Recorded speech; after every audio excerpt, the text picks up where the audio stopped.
Doctors, are you planning on opening a clinic or maybe moving your clinic? Hi, everybody. Welcome to the KC CHIROpulse Podcast, brought to you by CATS Consultants and Chiro Health USA. I'm your host, Dr. Michael Perusich. I'm joined by my co-host today, Marisa Mateja. Marisa, so you and I together have done this, I don't know how many times, and all coaches have.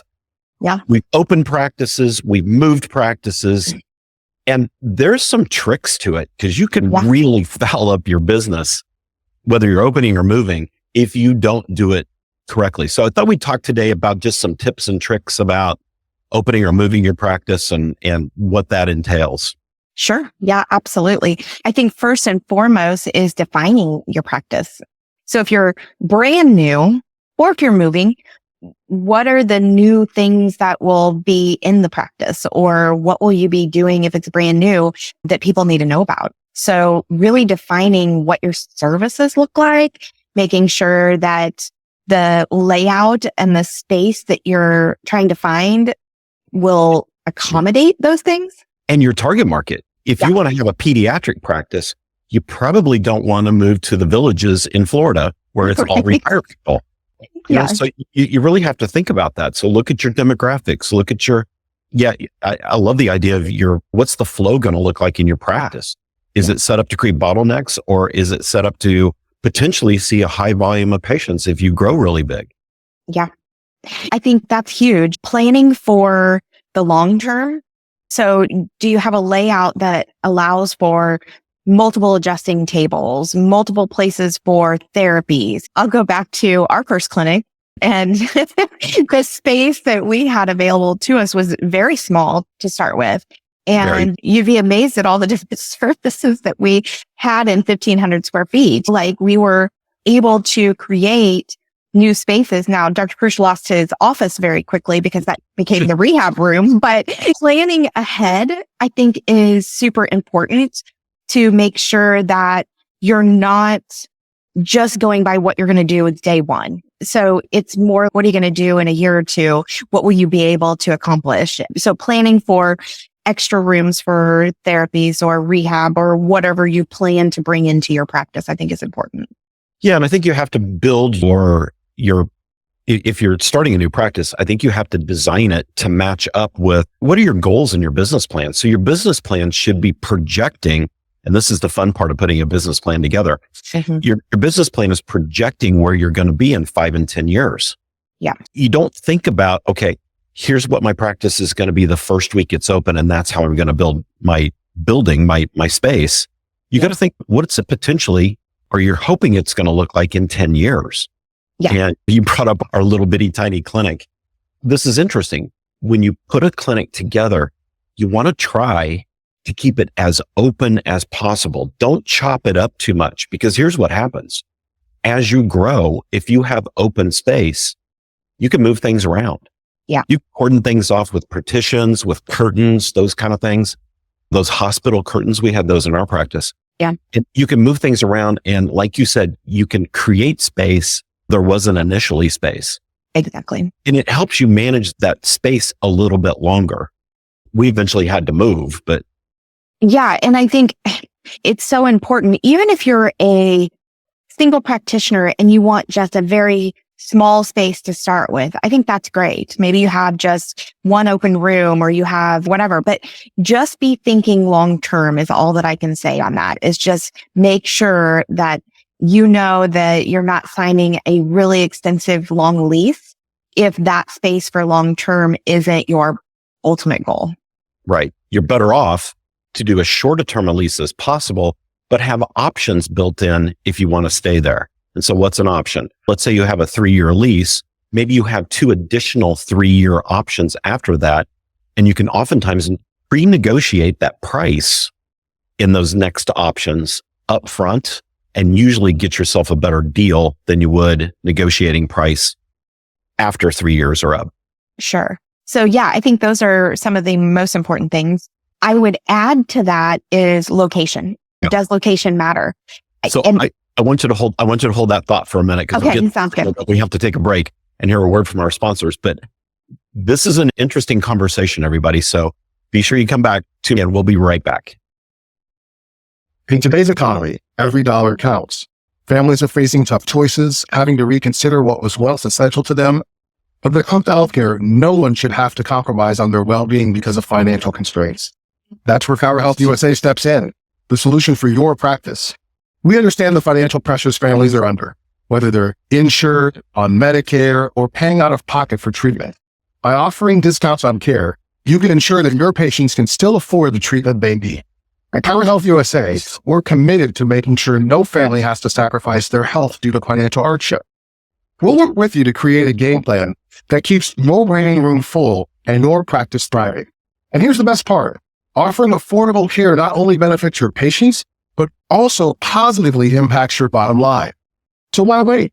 Join ChiroHealth USA today and join the ranks of the most successful practices. Because when you put your patients first, everyone wins. Hi, everybody. Welcome back to the KC CHIROpulse Podcast. We are talking today about either starting a new clinic or moving your clinic. And Marisa, you just brought up probably one of the most interesting aspects of this topic, and that's location. How important is location? I think it depends. It does. It's not That's what I would think. answer. Yeah, I think, okay, I'll just break it down to a large market versus a small market. So if we're in a large city, a big populated area, those kind of things, I think location definitely matters. I think you need to be visible. I think you need to have good signage. If you're in a center, you need to be on the kiosk or whatever. Like there are definite things for location that you have to factor in. If you have to think about traffic and those kind of things. And get parking and all of those things. Who's around you? What businesses are around you that are going to draw traffic in? Yep. Yeah. So that's the big city picture. But the small city picture may look completely different. Yep. I would say it's more on name, reputation, those kind of things, and getting known versus being visible. In a smaller community, I think people will come to you. It doesn't really matter where you're located. And I'll use us as an example. Yeah, totally. Our second location was on the backside of a shopping center that was literally where our entrance was not there to begin with. They created it for us. So we were not in a location that was highly visible. We were next door to a loading dock. That was trafficked. And I know most people are probably thinking, what in the world, right? But we had 6,000 square feet. We were a big location once you got inside and things. It worked, and the parking was fantastic. We didn't have to compete with other businesses for parking. We had our own parking. Yeah. So those things were really important, but location didn't matter because of the area that we're in. One. So if you're moving your clinic, especially if you are well known in a small community, I don't think location is going to be a huge deal. It doesn't, because the funny thing about a small town, not only do you build relationships quicker, I think, in a small town. Absolutely. But everybody knows where the Smith farm is out on Cherry Tree Lane. Right. Everybody knows where everybody's at in a small town. What's the size of our town? What was it? 19, 20,000? I think inside the city limits. So those smaller towns, everybody knows where everybody lives. Everybody knows where everybody works. They know where all the businesses are. It's easy to find you, even if you are on the backside of a industrial shopping center like we were. And our folks' clinic wasn't visible either. It was on the backside of an office building. We had was some street signage. Yeah. So I think that leads right into it. It's more important the marketing that you're doing. Right. Than it is maybe location in a smaller community. Right. So we happen to be part owner in a clinic in a big city. Yeah. And we positioned that clinic in a very highly visible area that has huge traffic, big anchors. In fact, one of the biggest anchors in the city. And so we're drawing a ton of traffic, but we also have to step up our marketing. So we're marketing to the neighborhoods and things because it's so much harder to build those relationships. You have to get yourself noticed in a bigger town, where in a smaller town, they've already noticed you. You just have to build relationships so they know to come to you. So it's two totally different things. It is. And it really depends on where you're at. So we think about the marketing side of everything. What does that look like? We could be doing social media ads and those kind of things. Those are going to push in cold leads. And if you can do a good target market, those might be great. The problem with cold leads are when they're coming to you, are they coming to you for the right reason? Are you running some sort of promotion? And that promotion is just pushing in cold leads as bodies through your practice. And we've seen that happen. And the problem with that is the conversion is so much harder than if they were a warm or a hot lead coming to you, because those are people who know you, trust you, and have been referred to you potentially by someone else who already has those things in you. So trust, those kind of things. So I think it's important to know the difference between cold and warm. And one of the most important things that I can say, especially all you young docs out there that are just coming out of school. Like me. Yes. If you are not, and I'm going to say this again, if you are not getting out in your community, you're missing all your warm leads. You're missing a ton of opportunity. If you are sitting in your practice waiting for people to show up to you, that's not going to happen. No. We've got to get out in the community. You have to be able to communicate about what your practice looked like. So that may mean talks, that may mean getting in front of corporations and giving them some healthy living opportunities at health fairs or different things like that. Chamber events. Yep. Yeah.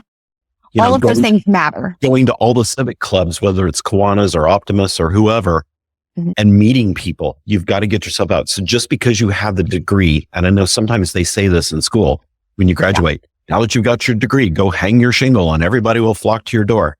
There's a step missing in there. And the step is you got to get out and get yourself known. Yeah. So you can have a great practice in a big town. You can have a great practice in a small town, but the aspect of marketing and getting people to your door is totally different. Yeah. So in those big cities, you're going to have to be prepared to spend some time with boots on the ground and some money canvassing the neighborhoods in your area so that you can bring patients in.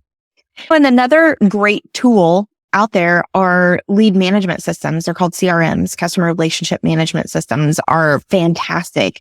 Those were not around when we were building your first practice, right? So these are great tools that can be utilized for managing the flow of people through your practice and leads and those kind of things. That's the follow-up that you do with people to make sure you stay in front of them. And if you've ever heard me talk about marketing, it's all about staying in front of people, right? So we don't want to market once. That's not going to get us very far. It's that repeat stuff that they hear, see, and read from you or whatever that helps to build that credibility and those kind of things. So a lead management system is pretty important. Some of our practice management softwares have some of those kind of things built in. So when you're reviewing software, and we haven't talked about how important software is, but it's really important to your practice, see if they have some of that built into it. The more that you can house under one thing, the better. It's so confusing and difficult if you have too many platforms going in your practice. Then you're in and out of too many different things. You're having to jump back and forth and look at things. It makes it really difficult. So look at things that maybe have some of that built in. That's a great option. And of course, software, we need to make sure that it matches the practice. So it goes back to our marketing, our demographics, all those things that we plan for in opening a practice. Also, it needs to be built into the software that we use. So that means, are you a cash only practice? Are you taking insurance? Does your software help you build insurance easier and connect to third party payers and different things easier? So looking at all of those things, including scheduling and note taking and those kind of things, are really important. Yeah. And we get asked all the time, what's the best software out there? I wish there was an answer to that, because there are several really good ones out there. There are several really not so good ones out there. I'm not going to mention names, but it's impossible to recommend a specific software, because Marisa said it has to match your practice. It has to match your needs. So look at them all. Look at every single one of them. Talk to other doctors. What do they like and dislike about the software they have in their practice? Go to your state conventions. If you can make it, go to Parker and go to the Florida National Convention, because that's where all the vendors are in one place at one time. Yep. So go talk to them, look at them, demo the software, see what you think fits you best. The last time we were down there, I did that. I demoed a ton of the different software companies, and I just walked around and I played around with their software and looked at it and found some really great things out there. Yeah, there are some great things. And I was going to say, make sure you find out what their training is and what kind of service they offer post-purchase, because some of them don't have much service. Some of them are only video based and you can't actually talk to a person. So find out if you've got somebody that will help you learn your system and train you, either face-to-face or a live person. Yes. So we need to take another quick break. We will be right back. We're talking about starting a practice or moving your practice and the tips and tricks for each of those. All right, we'll be right back. KC Chiropractic Consultants, your partner in chiropractic success. We are dedicated with one-on-one guidance to bring you all your practice management needs. Let's supercharge your practice. Give us a call today. All right, everybody, welcome back to the KC CHIROpulse Podcast, brought to you by KC Consultants and Chiro Health USA. Marisa, we're talking about moving a practice or starting a practice. And again, we've done both many times. In fact, we just were involved in opening a brand new clinic in a big city. We've done a lot of this kind of stuff. If you're going to move a practice, I wanted to bring this up. If you're going to move a practice, then you got to make sure that you project manage it as best you can. So what do I mean by project management? There's a lot of little details. So here's an example. If you're going to move an X-ray machine, you need to plan for that several months in advance, because you're probably, and I highly recommend, hiring somebody to come in and do it for you, because if you mess up that tube, you're buying a brand new system. You've got to make sure if you're moving into a new clinic that the walls get lead lined to code and that they're tested prior to putting in your system. Because once your system's installed, if you have an issue with your lead lining, you may have to dismantle your system to fix it. And you don't want to go to that expense. So you've got to think about all these things. How are you going to move? Do you have movers set up? Are you going to do it yourself? How long is it going to take? What's the track of, once we get everything over there, how do we get it put away and organized so we can get the clinic back open? And when we moved to the big clinic, I think I was there until almost midnight putting things together and getting things put away so we could open the next morning. It wasn't because we'd misplanned.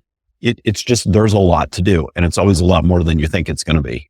It is. And making a list of things and really trying to plan out ahead of time is really important too. Like, what do you need? Down to paper clips, you guys. What are the things that you need to function? Do you need a scanner? Do you need a printer? What are those things that are going to make your shredder? What are those things that are going to make your life easy? So knowing what those items are huge. And so really thinking through day to day office function. What is it that you need? Do you have enough storage? Are you going to need any storage cabinets? Where are you going to put your toilet paper and your paper towels and your extras? Little things like that are really important to really think through as well. Yeah. Yeah. Those kind of things are huge. If this is your first clinic or it's the first time you're moving, talk to somebody who's done it and have them help guide you just a little bit. This is one of the things that we help doctors with all the time at KC Consultants. We could be a resource for you in that regard. And if you haven't done so, go to our website, kcconsultants.com. Marisa, tell them about all the resources we have. Oh my goodness. We've got free downloads. We've got free classes. We've got just a ton of different things. Obviously, lots of other podcasts that you can watch. And we also do consultations. So we're happy to visit with you and see where you're at in practice and what your needs may be. We do a ton of personalized coaching. So that's super important. We are not a system-based coaching. We are true business consultants. So when we say that, that means that we're working with you in the practice that you're trying to build. We're not trying to force a system or a type of practice onto you. Yep. It's your goals, your vision. We just help you make it come to reality in a profitable way. There you go. All right. Marisa, anything else to add? No, I think that's it today. Okay. Hey, everybody. Thanks for checking us out here at the KC CHIROpulse Podcast. Be sure to subscribe. We appreciate you guys. Our podcast is growing like crazy, and it's because of you, the listeners out there. So we appreciate all of you. And on behalf of KC Consultants and Chiro Health USA, we'll see you next time. See ya.